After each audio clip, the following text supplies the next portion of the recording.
Bonjour à tous, pour cette séquence vidéo on va enchaîner avec le second TP.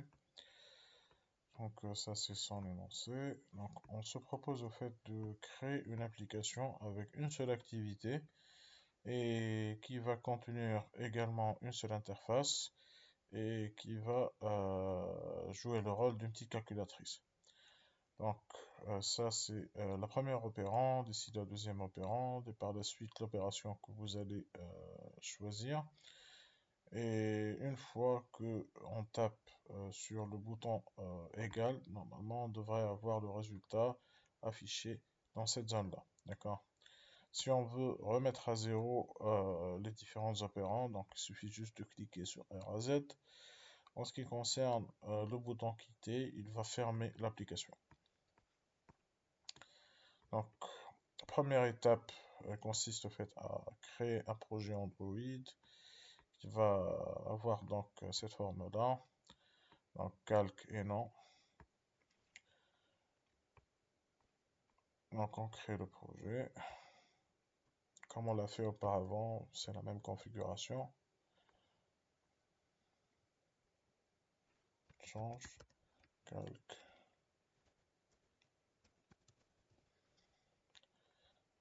Le langage Java, API 28. Et comme d'hab, le Groovy. Et j'attends comme d'hab que le projet soit préparé par Android Studio.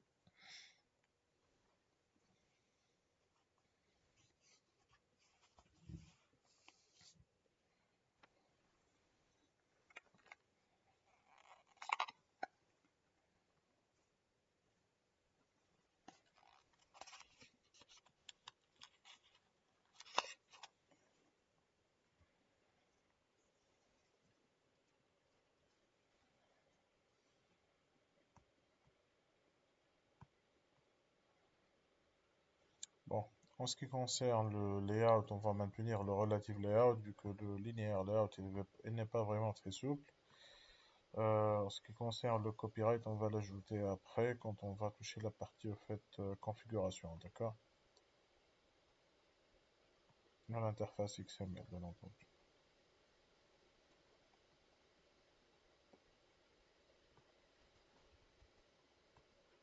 Ok, normalement c'est prêt. Notre fameux manifeste, l'activité et le layout. Voilà.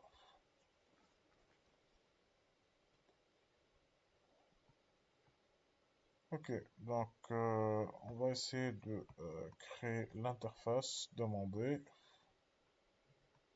Ça.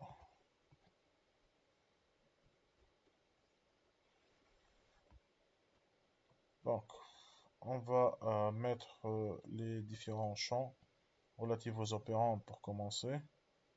On va partir de 0, disons.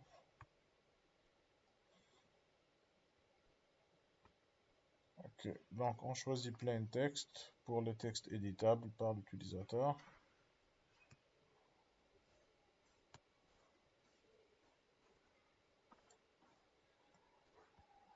Ok, on configure les contraintes de placement. Oups.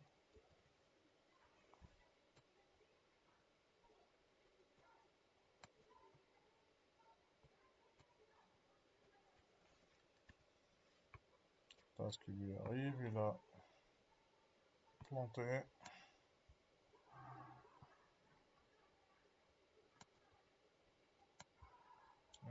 Voilà.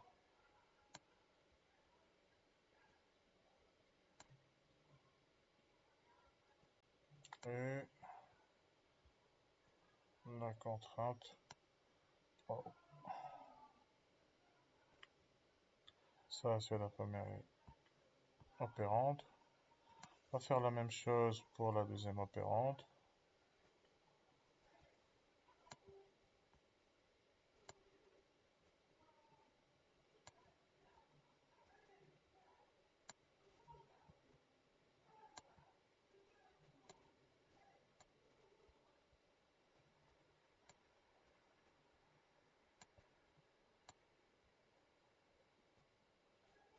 Ok, je vais effectuer un placement relatif.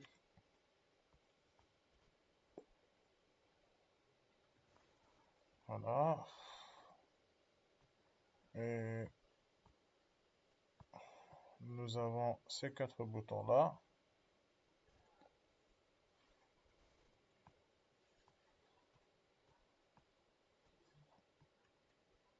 Un bouton radio button, voilà.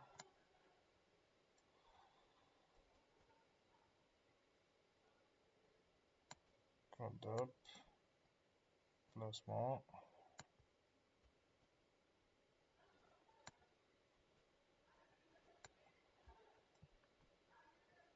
On va cliquer sur ça là. Voilà.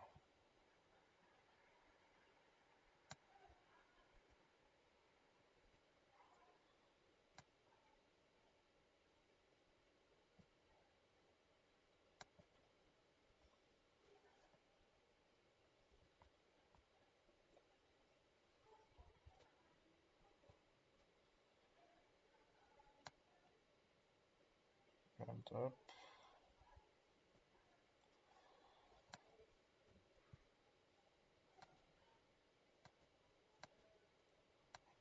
Bon, voilà.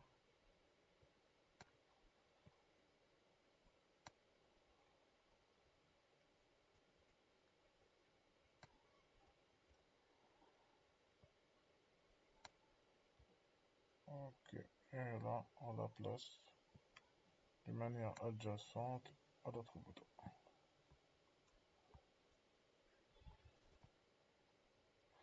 Même chose ici pour le troisième et le quatrième. On va refaire la même procédure.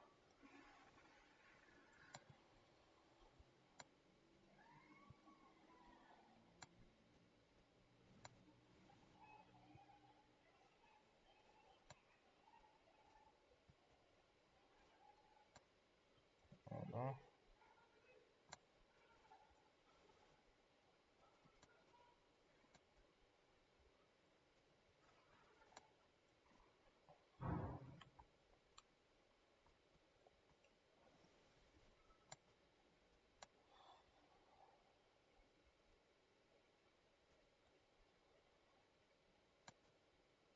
Ok.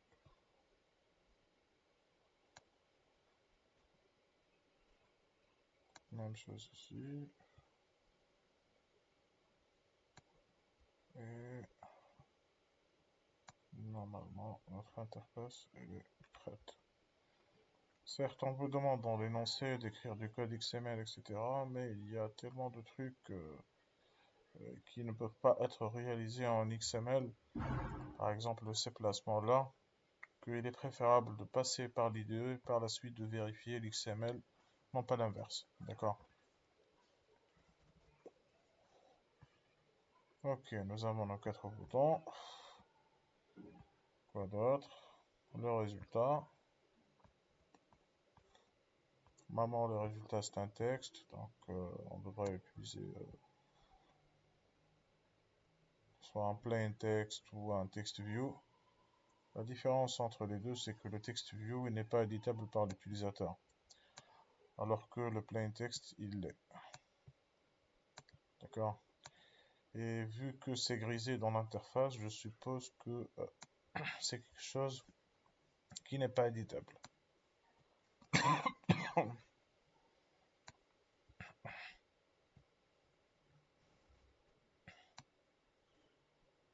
Voilà.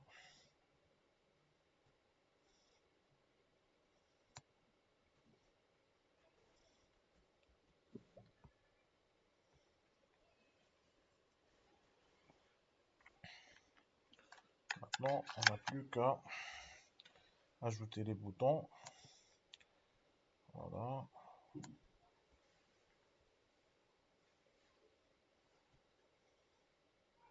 Un bouton à ce niveau-là.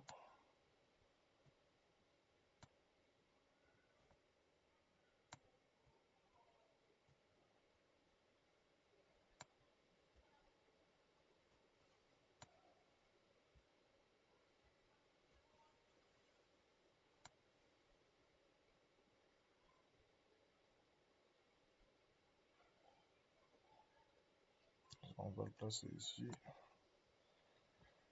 Un autre bouton.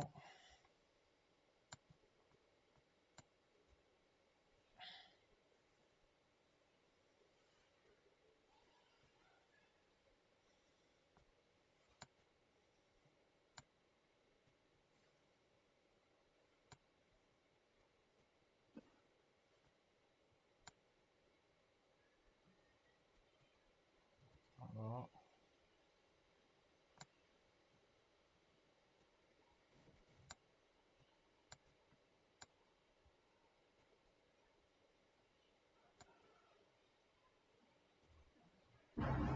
Parfait. Et le dernier au centre.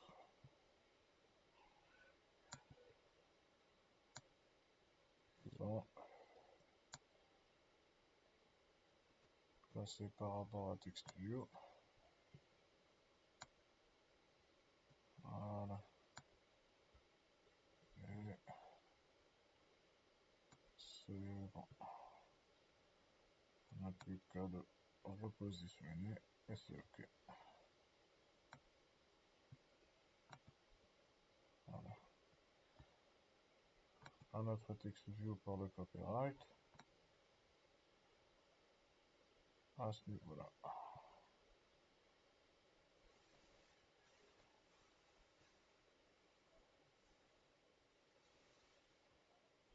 On le place en haut un tout petit peu. Voilà.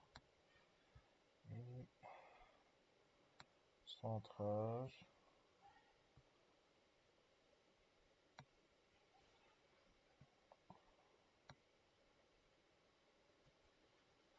Voilà. OK. Pour l'instant, en fait, on a respecté le layout relatif à l'interface. Donc, plus qu'à changer ces différentes chaînes de caractères. Et comme on l'a vu dans le précédent TP, donc il est avisé de mettre toutes les chaînes de caractères à l'intérieur de strings.xml et c'est ce qu'on va faire tout de suite. D'accord? Donc,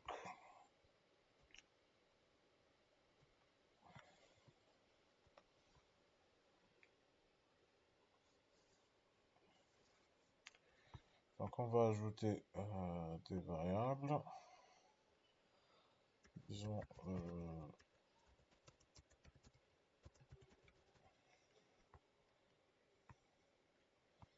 default display params, l'affichage par défaut. Ici, entrée $. Voilà. Et on va mettre l'affichage du plus.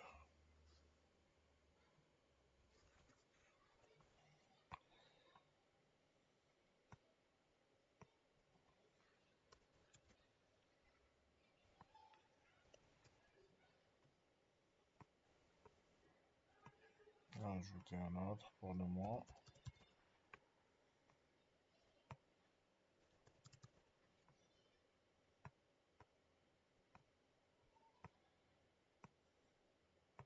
Multiplier, diviser.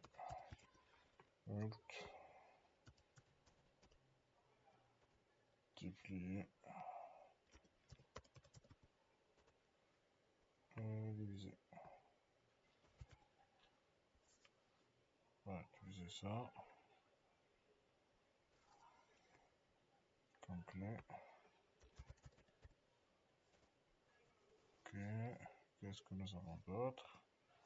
L'affichage du bouton remise à 0. Donc, nous avons RAZ, RAZ. Nous avons également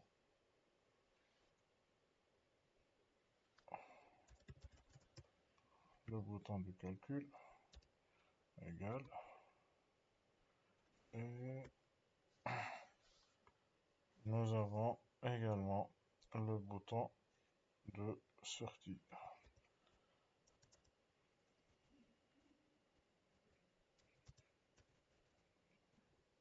Voilà.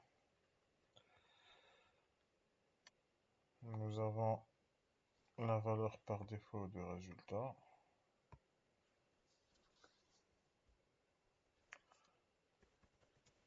Celle-là précisément.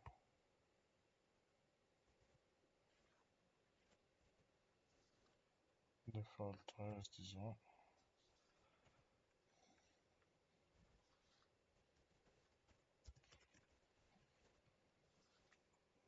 Et les copyrights.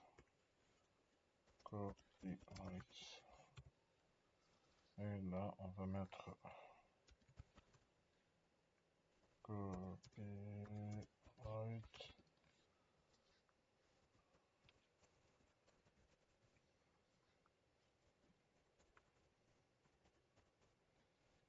Par exemple. Et ça, c'est nos chaînes de caractères. On n'a plus qu'à les appeler au niveau du texte. On met le texte. On clique sur ce petit bouton. Default display params. Voilà. Ah. Cliquez sur le mauvais. Voilà. Même chose ici.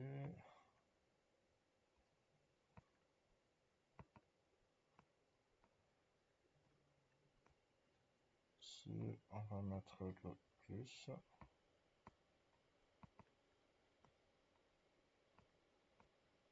Ici, on va mettre le moins.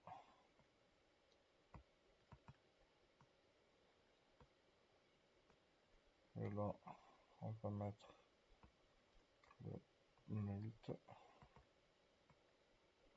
Voilà. Et là, on va mettre le div. Bon, on repositionne un peu les choses, afin que ce soit aligné. Voilà.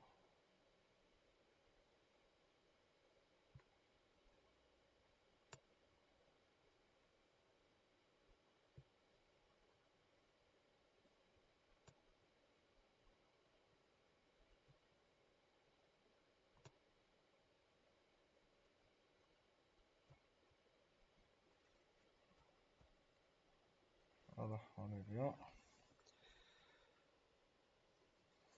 Juste après, on a le TextView avec son affichage par défaut.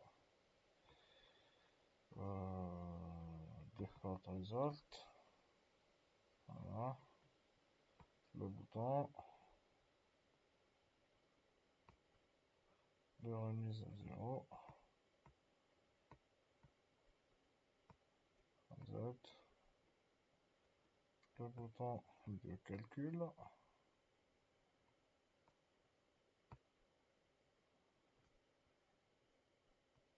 Ah. Pourquoi il choisit des trucs bizarres?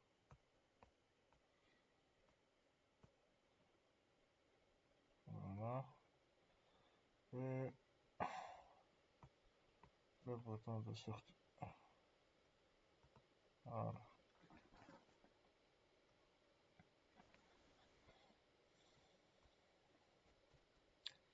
Bon, on a un petit souci au fait.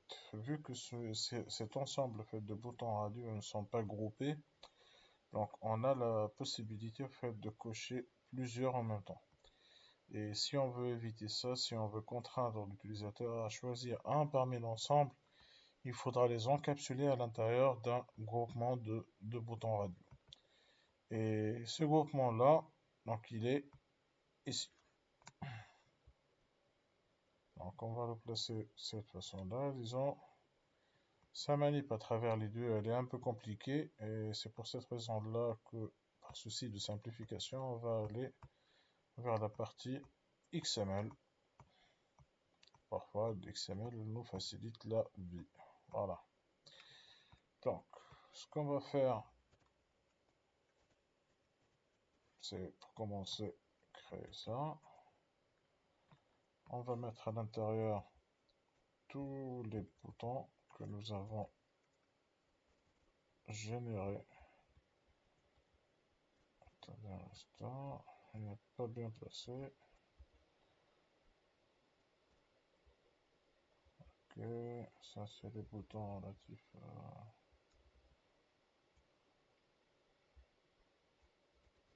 Voilà, on est là. Ça c'est les radio boutons dont nous avons besoin. Et du coup, on va faire en sorte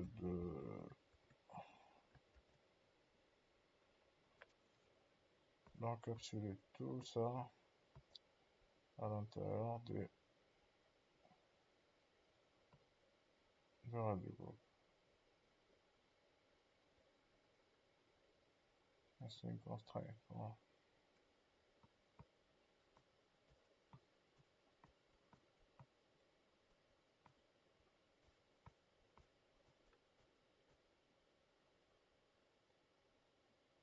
Radio button, radio group, radio button.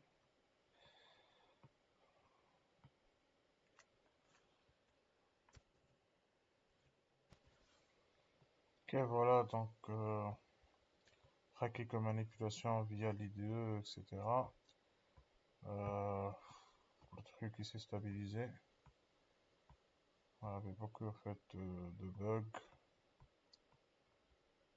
mais à la fin ça s'est redressé. Voilà.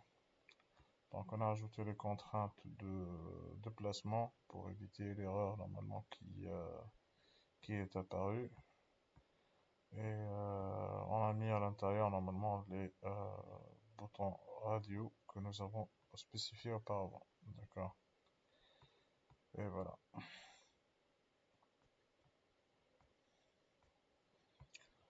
Normalement tout est prêt.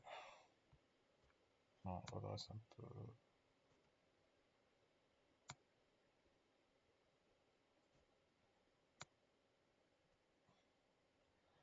Pas pourquoi ça ne peut pas monter, mais c'est pas grave. Ok. Normalement l'interface elle est prête. Ce qui nous manque c'est juste vérifier s'il y a d'autres erreurs. Ouais, celle-là ça manque. Je sais pas pourquoi. Ça va supprimer l'affectation que j'ai spécifiée auparavant. Voilà. Normalement c'est prêt. Donc ça c'est notre interface et par la suite ce qu'on va faire maintenant c'est préparer les différents contrôles nécessaires à l'intérieur de la classe afin de programmer les boutons RAZ, le calcul et la sortie. D'accord. Pardon.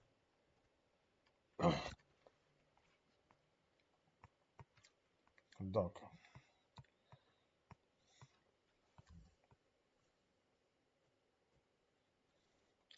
ce qu'il nous faut faire normalement, c'est dire à Android, à chaque fois que tu vas cliquer sur le bouton RAZ, tu dois par exemple mettre une valeur particulière à l'intérieur de ces deux champs-là. D'accord? Et pour cela, il faudra bien entendu les adresser, sinon là on pourra rien faire. Donc du coup, ce qu'on va faire, c'est donner des identificateurs, disons, plus significatifs concernant les différents champs que nous avons spécifiés.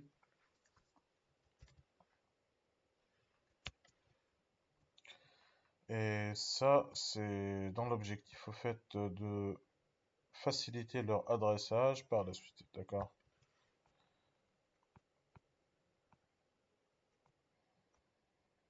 Ok, donc on va aller pour chaque élément de l'interface consulter cette fois-ci non pas le champ texte mais les champs ID. D'accord? Ça, on va mettre op1 ici, refactor. Ici, on va mettre op2, refactor. Et Ici, on va mettre radio button plus, par exemple. RB plus.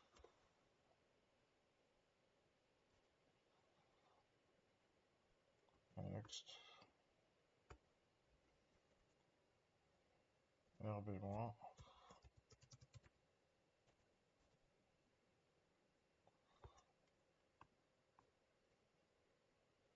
RB mult. Ah, oups.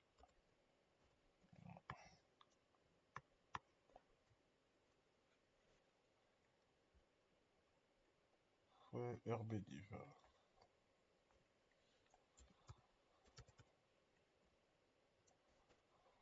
Voilà.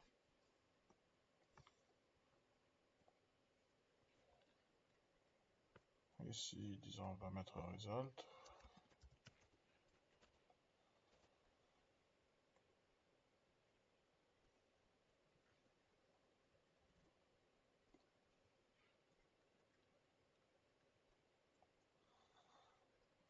Pour le copyright, donc ça sert à rien, vu qu'on va pas l'adresser, il va être statique. Mais pour ces boutons-là, au contraire, il nous faut les adresser. R, A, Z.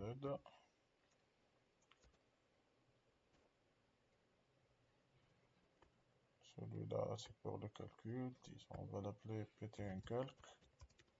On calcule. Et ça, c'est pour l'arrêt. BTN, stop.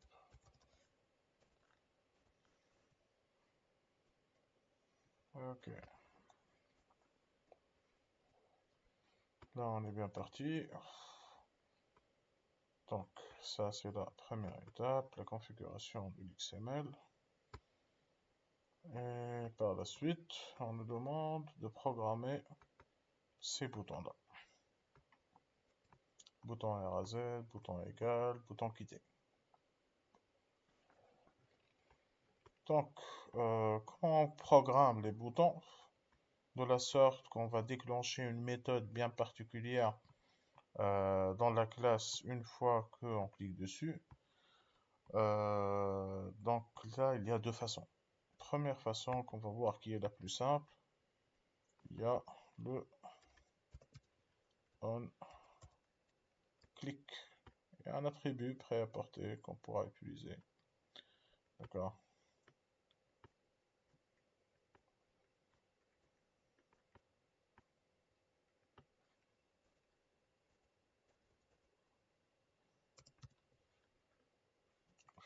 Voilà, encore des plantages. Oh là là. Ah, ça va planter grave là.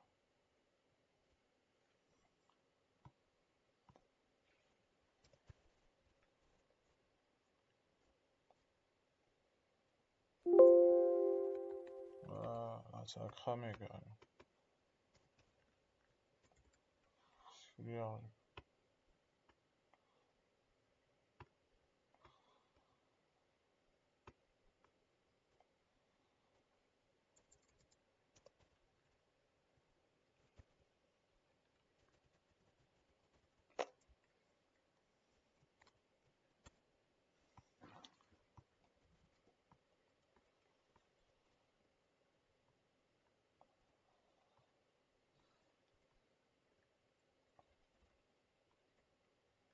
voilà. Je sais pas pourquoi la fonction de recherche, elle ne veut plus marcher. Comme d'hab, c'est un problème de ressources dans ma machine. Donc on pourra mettre la fonction quitter.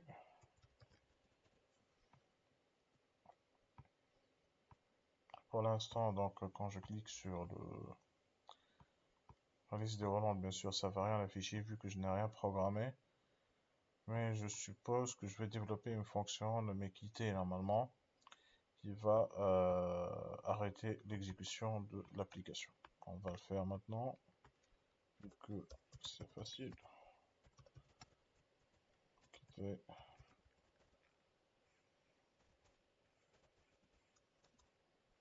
vs.finish. Et c'est bon.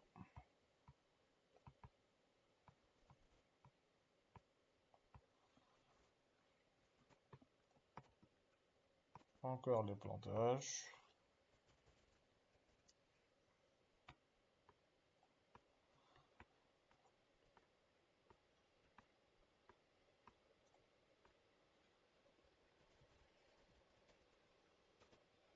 Ok, on le maintient. Ça, c'est la façon la plus simple à faire. Son avantage, c'est la simplicité. Son inconvénient, c'est qu'elle est statique. Elle ne pourra pas être reprogrammée. Une fois que ça a été affecté, donc, elle va demeurer jusqu'à la fin de l'application. Et du coup, donc, si on veut changer le comportement de ce bouton-là, d'une manière dynamique, il faudra passer par autre chose, par la programmation, en utilisant le Java. Et là, on a beaucoup de travail à faire, bien entendu.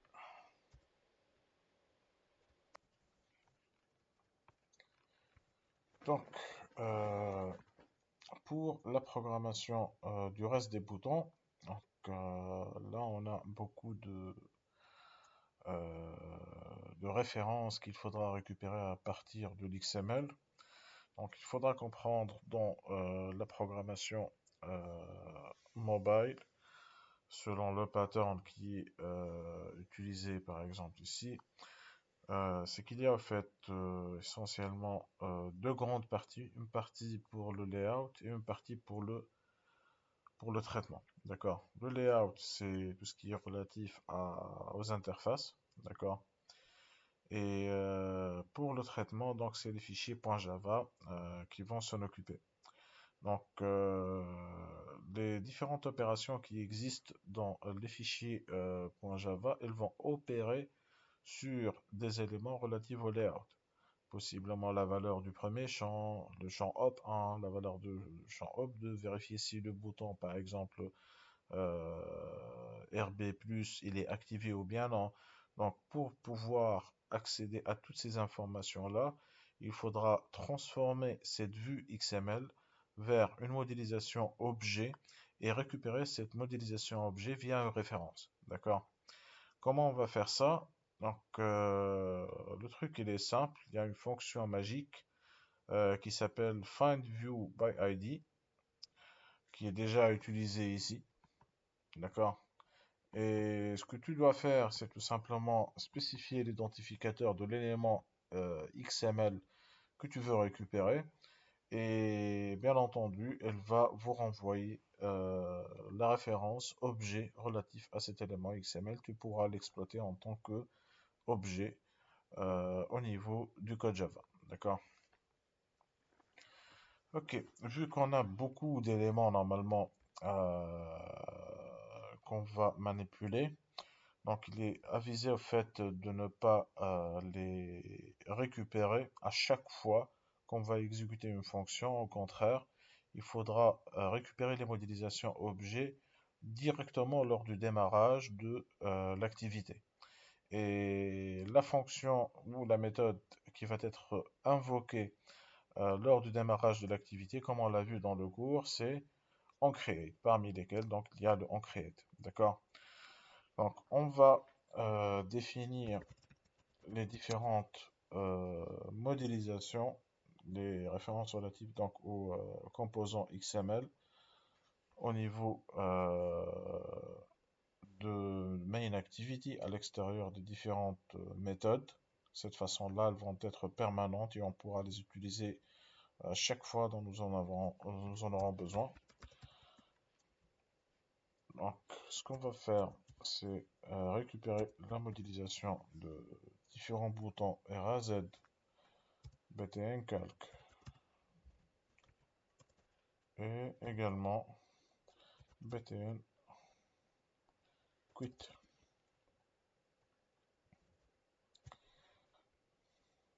Ça, c'est le bouton de remise à zéro, ça, c'est le bouton de calque, ça, c'est le bouton en fait de de la sortie. Bien entendu, on vous demande d'importer la classe. Vous importez la classe qui existe dans le widget, d'accord, celle-là, android.widget.bouton. Ok, donc ça c'est pour les boutons. Nous avons également les boutons radio, également.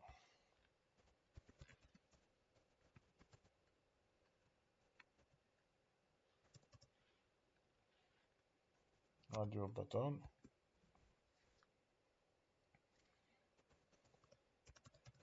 Radio plus, radio moins, radio mult et radio div. Nous avons également l'edit texte.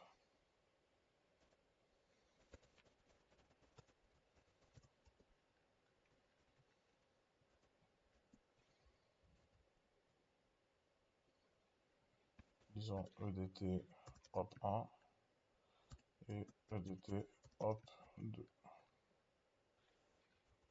Voilà.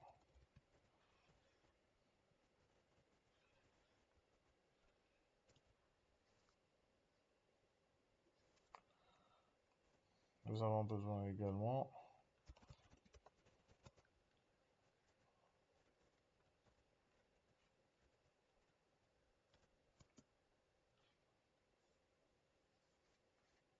texte view relative au résultat. D'accord. Texte view résultat.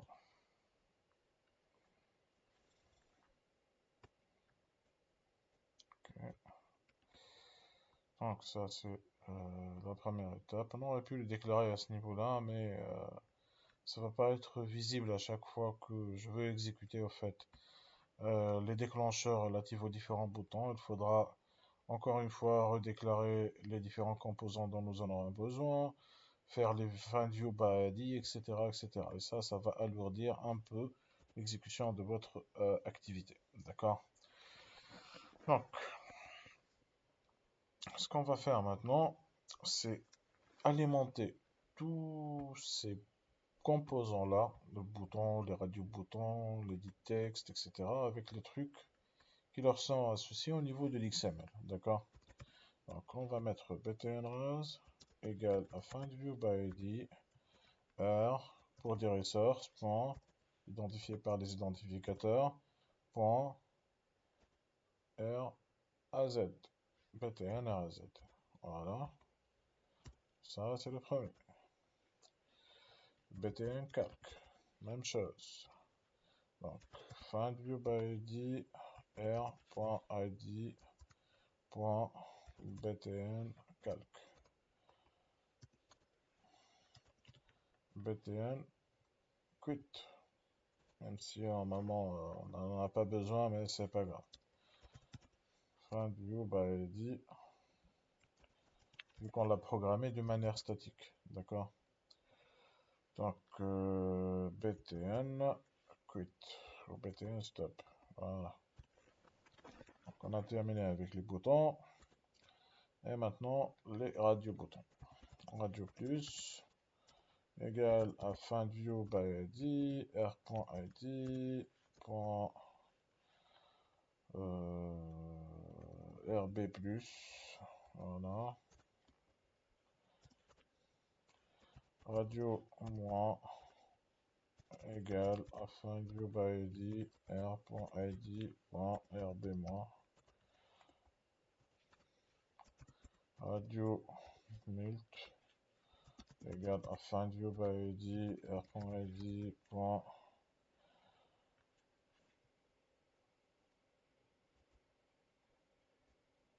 rb mult.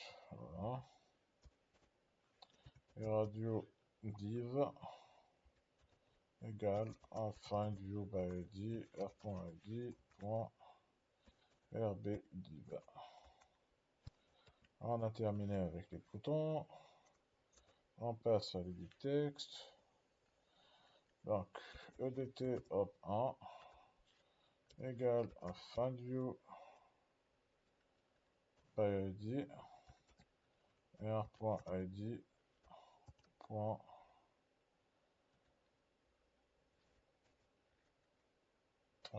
c'est EDT texte normalement, c'est hop 1, voilà, EDT hop 2 égale afin view by id, r.id, point hop 2. Voilà, on a terminé avec les textes. Maintenant le résultat et normalement on a notre plateforme. Text view, oups, résultat égale à find view by id, r.id, point,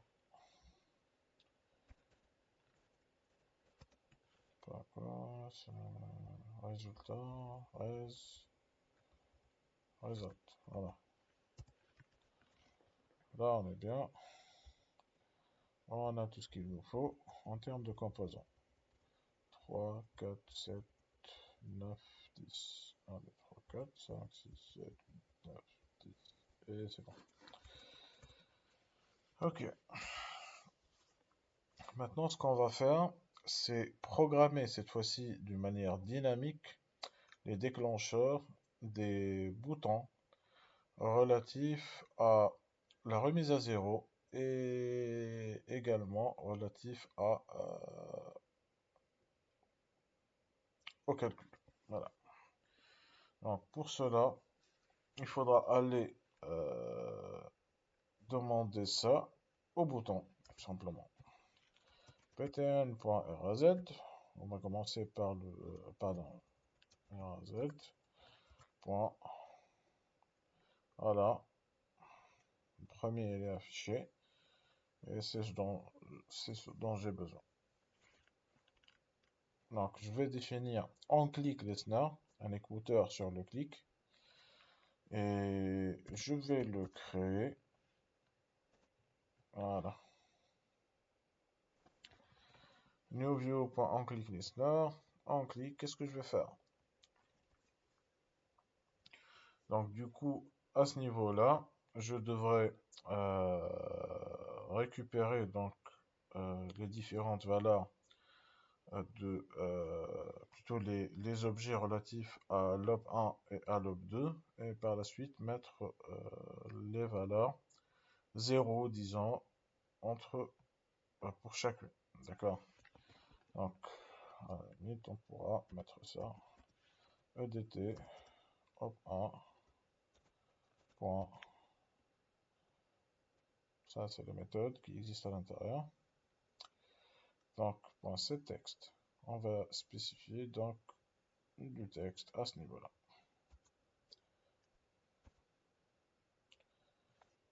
0, et le tour est joué. Même chose à ce niveau-là. Point setText, 0.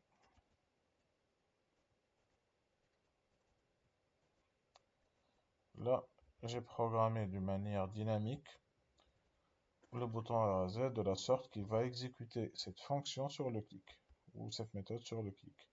Il va mettre le 0 dans EDT-OB1, c'est-à-dire l'opérande 1, dans XML. Même chose pour l'OB2. D'accord? Donc, on va faire la même histoire, mais cette fois-ci au niveau de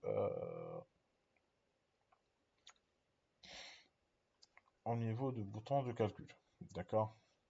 Donc, on va mettre btncalc.set en click listener, new view.click listener. Ok.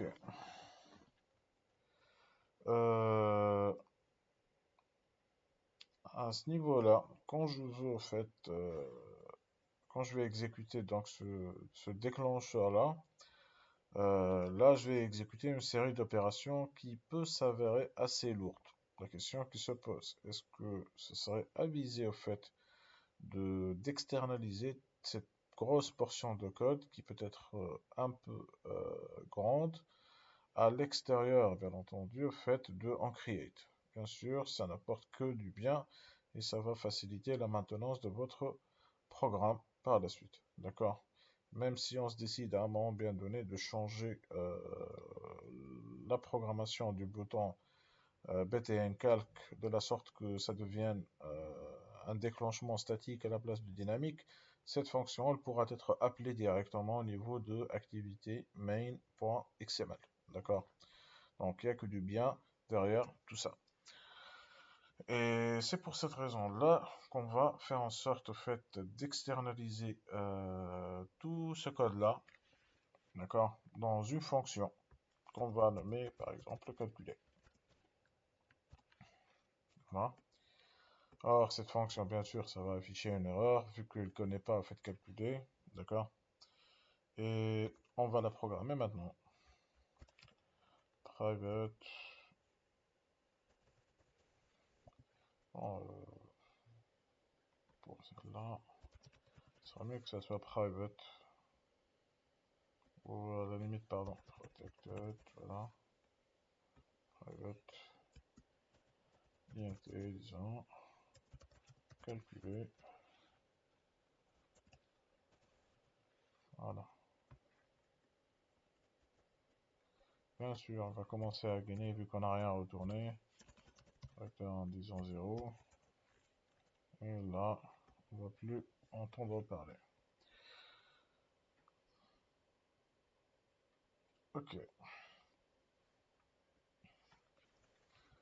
Donc, si on va calculer, bien sûr, donc le résultat de l'opération, il faudra transformer les données de EDT op1 vers une chaîne de caractères et par la suite on verra est-ce qu'on va la convertir vers un float ou bien non. D'accord? Donc on va mettre ça, string op1, elle est égale à EDT op1 point get text pour récupérer le texte qui est à l'intérieur en fait du truc. Il va vous renvoyer un editable, un truc ce genre-là. Si on le convertit en toString, normalement, ça va vous générer une chaîne de caractères propre. Même chose pour le op2, égale edt op2 point get text point toString. Et c'est bon. Donc on a nos deux opérandes à ce niveau-là. Et ce qu'on doit faire maintenant, c'est effectuer le calcul. Mais avant de faire quoi que ce soit, il faudra quand même vérifier si ce qui a été communiqué par l'utilisateur s'agit bien en fait d'un float et non pas d'autre chose. D'accord? Pour cela, ce qu'on va faire, c'est vérifier si op1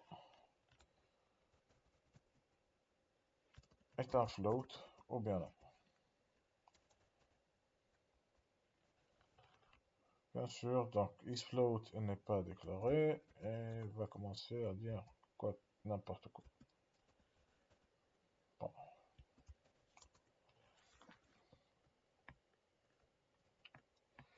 Ok, on va la déclarer à ce niveau-là.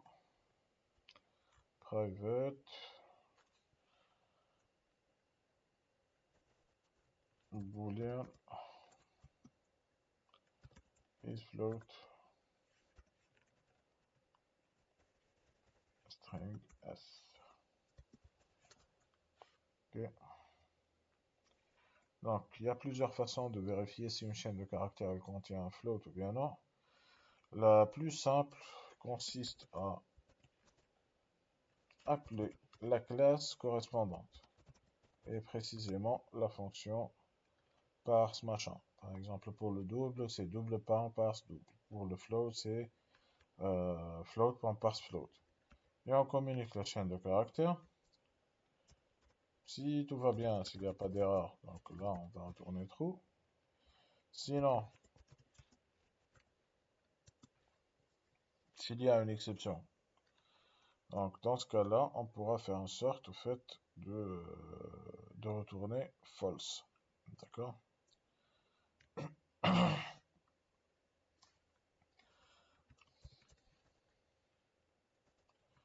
Un bar format exception ou exception, même chose. Celui-là, il est plus spécifique. Voilà. Et là, on a le return false. D'accord? Ok. Ah, on n'a plus cette erreur. On est bien. Donc, on pourra passer au code effectif relatif donc à calculer. Donc,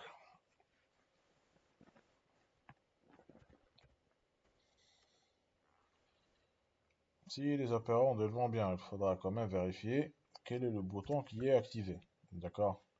On va les tester un par un. RB plus point. C'est comme ça que je l'ai appelé normalement. Hein. Ah, c'est radio plus, pardon. Pour cette raison-là qui ne va pas. Radio plus. Voilà. Point is checked.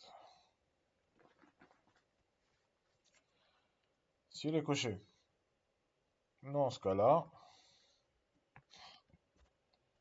je pourrais directement effectuer l'opération plus et mettre le résultat au niveau de TextView résultat. TextView résultat. Point setText. Qu'est-ce que je vais lui mettre? Donc, je calcule float.parseFloat de hop 1 plus float.parseFloat de hop 2 et là ça va me générer normalement un float mais le texte il n'accepte pas ça. Bien sûr il accepte une chaîne de caractères et là on pourra appeler la fonction valueOf pour transformer tout ça en chaîne de caractères. Voilà. Et ce qu'on va faire, c'est répéter ce code-là pour le radio moins.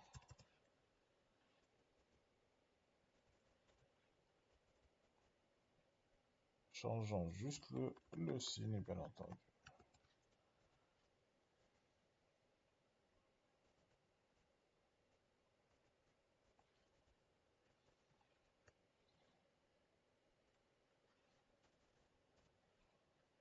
Radio mult. Même chose ici. Donc on va changer cet opérateur-là. Et pour le radio div,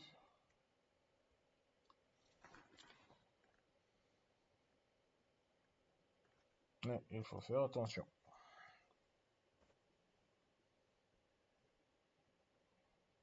Parce qu'on peut facilement diviser par 0 si la deuxième opérande elle est égale à 0. D'accord? Donc,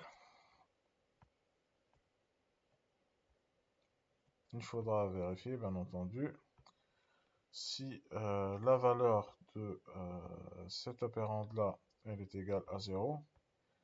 Si elle est égale à 0, dans ce cas-là, il suffit juste d'afficher un message d'erreur. Sinon, on exécute ça. D'accord? Donc ici, hop2, pardon, float, on part float, de hop2 égale à 0. Donc là, il faudra afficher un message d'erreur. Donc, on pourra exécuter au fait ça à travers le snake bar que nous avons vu à titre d'exemple dans le DP1. D'accord? Donc, comment on fait? Donc, on pourra le faire à ce niveau-là. On crée le snake bar par exemple ici. D'accord? C'est ce que je vais faire pour commencer. Égal à snake bar.make. Et là, je vais faire le find you by id, r.id.main. Et par la suite, erreur opérand, ou par exemple opérand 2 doit être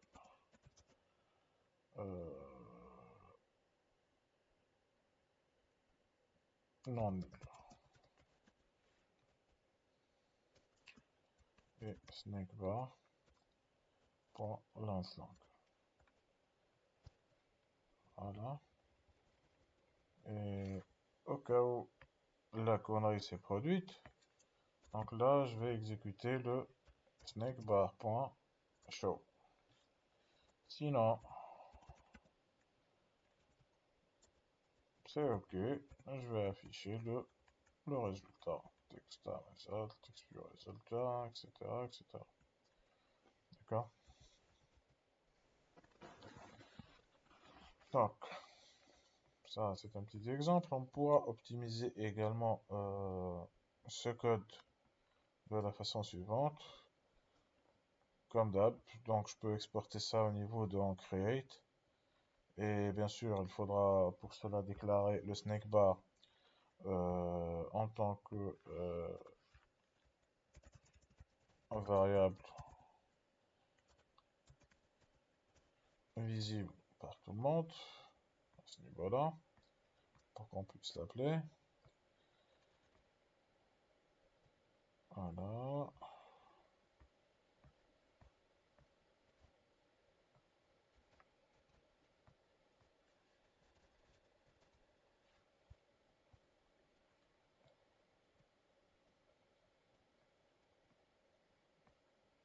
Juste après ce gros pack, je pourrais balancer ça.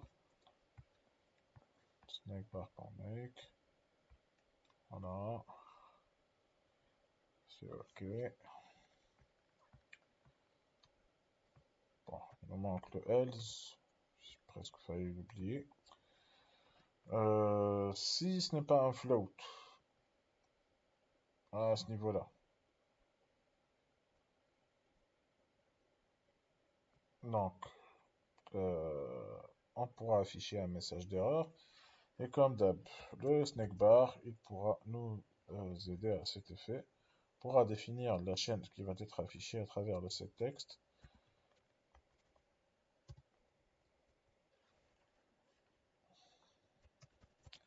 Les opérandes doivent être des nombres, par exemple. Et comme d'hab, sp.show, faut pas oublier, sinon ça ne va pas être affiché. Hein. Et c'est bon. Voilà, normalement, on est bien. On pourra optimiser davantage en utilisant par exemple des constantes de type chaîne de caractères à ce niveau-là. D'accord?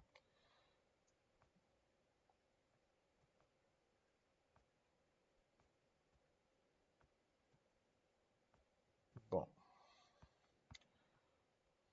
voyons si tout va bien pour commencer.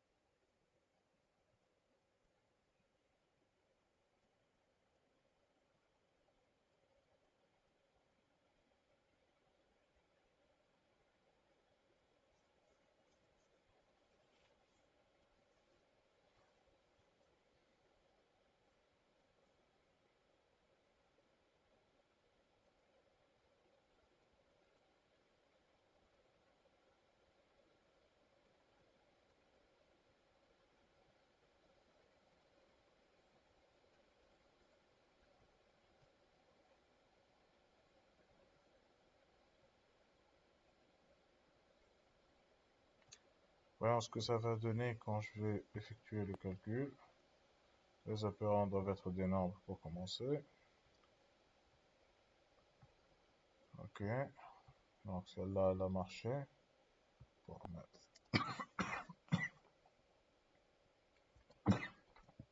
pour en mettre à 0. Bien sûr, ça fait un faire là. Voilà. Ils ont 55, 22 ici à ce niveau-là. Et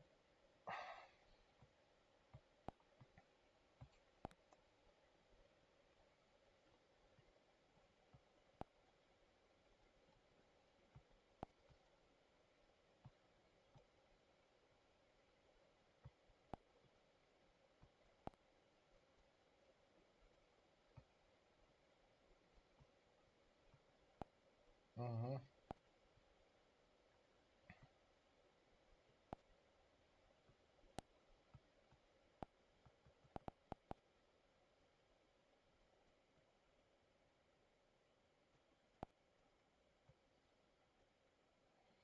Je crois que j'ai commis quelques petites erreurs aussi à ce niveau-là. Au niveau des boutons, etc. Je vais essayer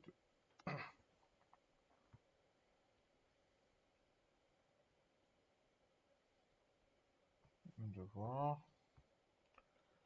DTOP 1, DTOP 2. Juste un instant.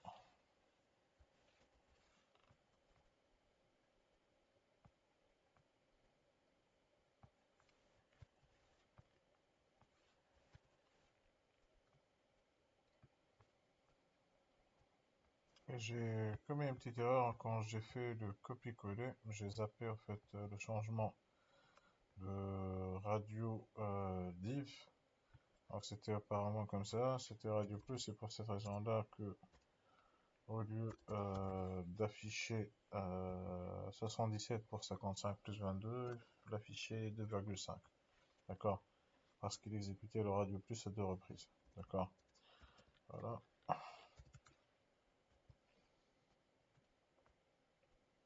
Et normalement, c'est bon. Donc on va relancer.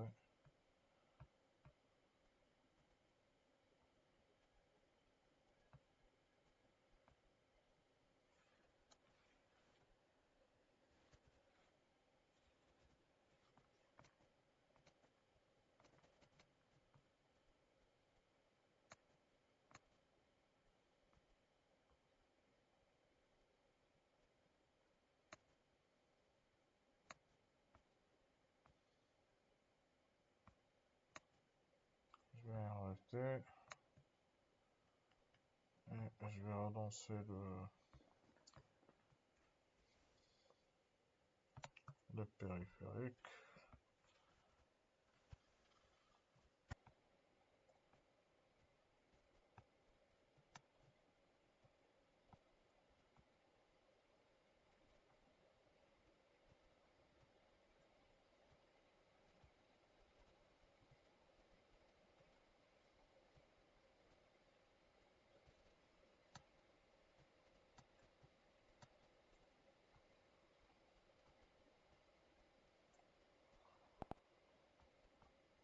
On va faire le rerun.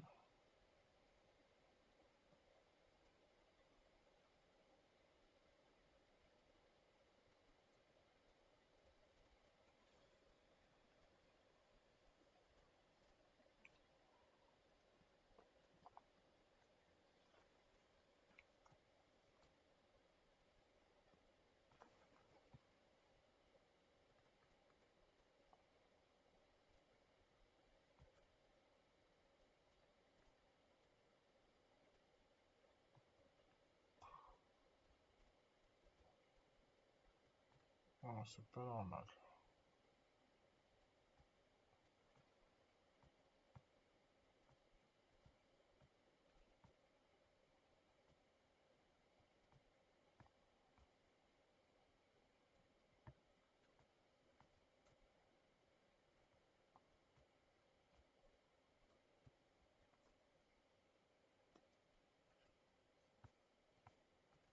Bon, je vais relancer. recommencer encore une fois parce que je crois que Android Studio il commence à faire n'importe quoi.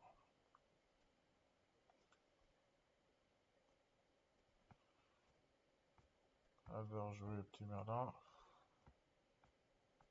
Bah s'il veut se lancer, hein. On est plus sûr de rien.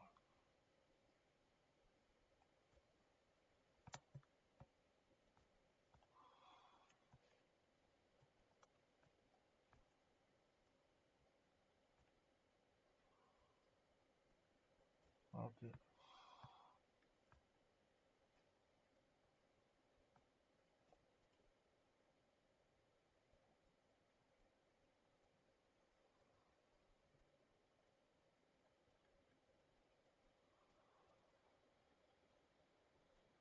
On attend un peu qu'il reconstruise son truc.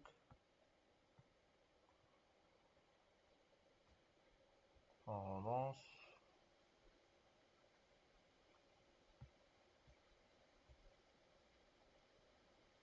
A priori c'est un bon signe.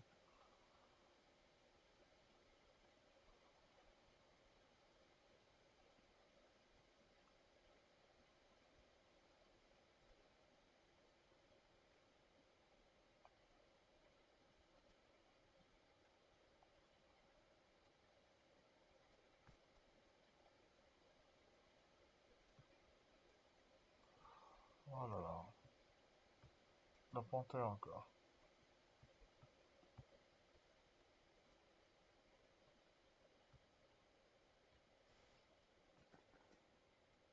On ne voit plus le périph'. Et normalement ça devrait marcher, ça a marché déjà.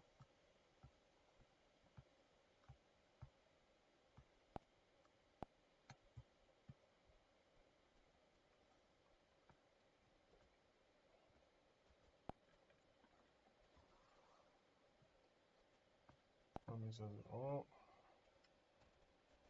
55. 22. 10 ans plus. Voilà.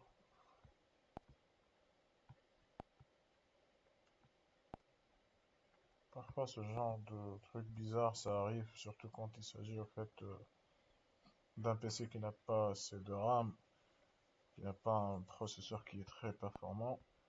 Et là, ce genre en fait de bug, il peut survenir. D'accord?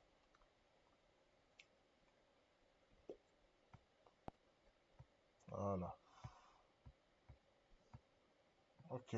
Donc je vous souhaite bon travail. N'hésitez pas à poser des questions sur le Classroom si vous avez des problèmes, des bugs, etc. D'accord?